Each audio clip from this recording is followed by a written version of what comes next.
Come on, show you something.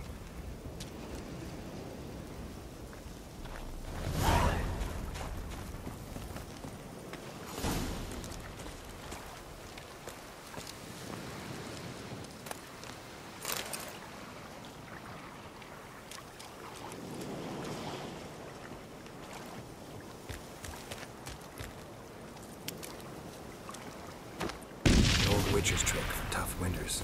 Not terribly subtle, but... effective. Remember, don't ever do this. Why show it to me at all, then? Just in case. Never know what could happen on the path, what could save your life.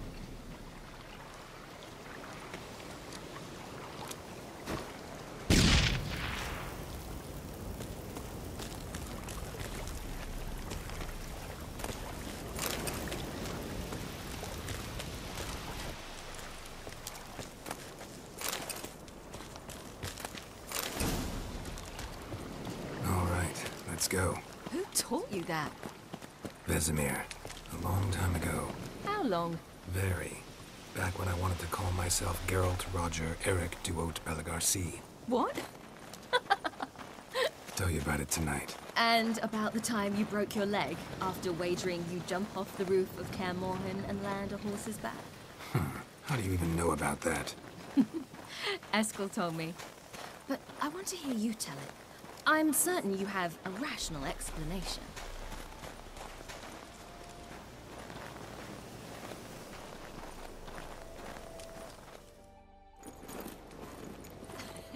You never gave me piggyback rides at Kaer Morhen, remember? Vesemir was the only one willing.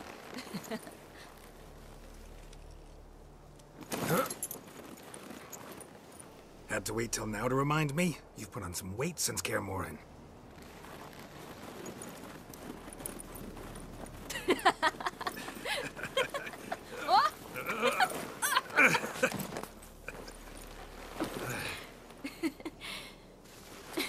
Hey.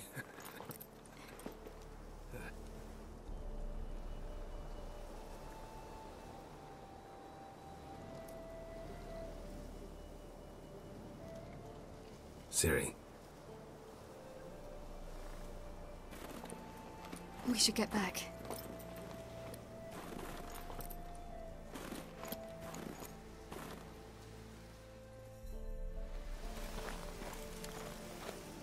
Remember me training on the pendulum? How I feared I'd never manage, yet you forbade me from giving up. I was black and blue practically all the time. That pendulum was a nightmare. How can I forget? Those months at Kaer Morhen, they passed so quickly. I wish we'd spent more time together then.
Almost managed to forget it was today.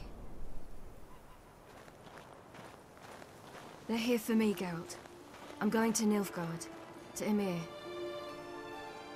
I know you didn't expect this, but in Vizima, my father and I spoke for long. Argued, really, and parted. Then a messenger came with a letter. I didn't say anything at first because I wasn't sure, and then I realized I had to stop fleeing.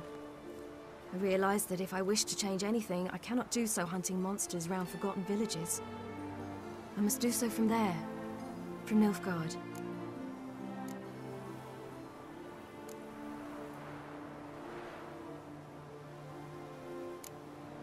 You make this choice on your own?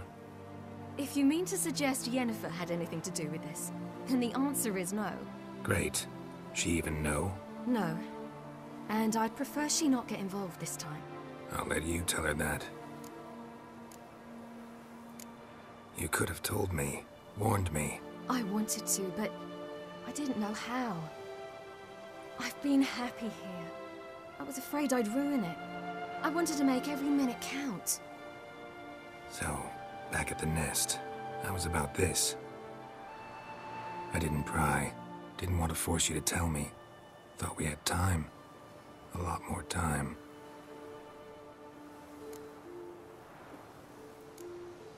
Is this what you want? Yes.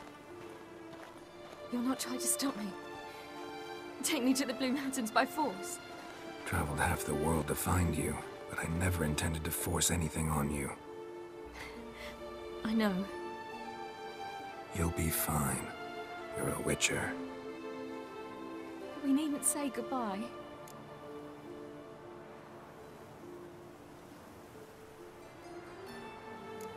Of course we don't. I don't know when we'll see each other again. You know where to find me. You can't possibly stay at Kaer Morhen all the time. Makes no difference. You'll find me. True. Remember what I taught you. Never know. Could be useful there too.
The Third Northern War ended. The invader from the south achieved complete victory. Robbed of Radovid's tactical genius, the northern realms could not withstand Ymir's countless legions. Black banners appeared over Novigrad and all Redania. Weary of rebel raids, Emir Var-Emreis conceded, restoring Temeria as a realm in liege to the Empire. When the guerrillas laid down their arms, the Emperor shifted his forces to other fronts. Through Nilfgaard's victory, Temerians got their country back, and history once again proved a consummate trickster. Having dealt with Radovid, Emir of Var-Emreis did the same with enemies domestic. The Emperor's loyal spies named all who had conspired against him, traitors, soldiers, and aristocrats alike. Though their mutiny had only been a murky plan, the Emperor showed no mercy, as was his wont. While the continent bled engulfed by war, Skellige bloomed under Ceres's enlightened rule. Unlike those who had come before her, the young queen did not raid foreign shores, looking instead to her people, tending to her land. The island-bound nation prospered, though its fangs of yore were dulled. After years in exile, Ciri returned to Nilfgaard, her paternal home. where Emir prepared to name her his successor. The woman had the necessary qualities. From her father, she'd inherited an empress's political instincts. From Geralt, she had gained a sense of simple human decency. Few monarchs boast both traits, which is quite a shame. While monarchs moved borders and populations, Geralt and Yennefer lived a calm, quiet life, far from all things political. They breakfasted well after noon, more often than not in bed, and passed the days on lazy strolls and long conversations. Boring, you say? Perhaps. But both had sought this more than anything else.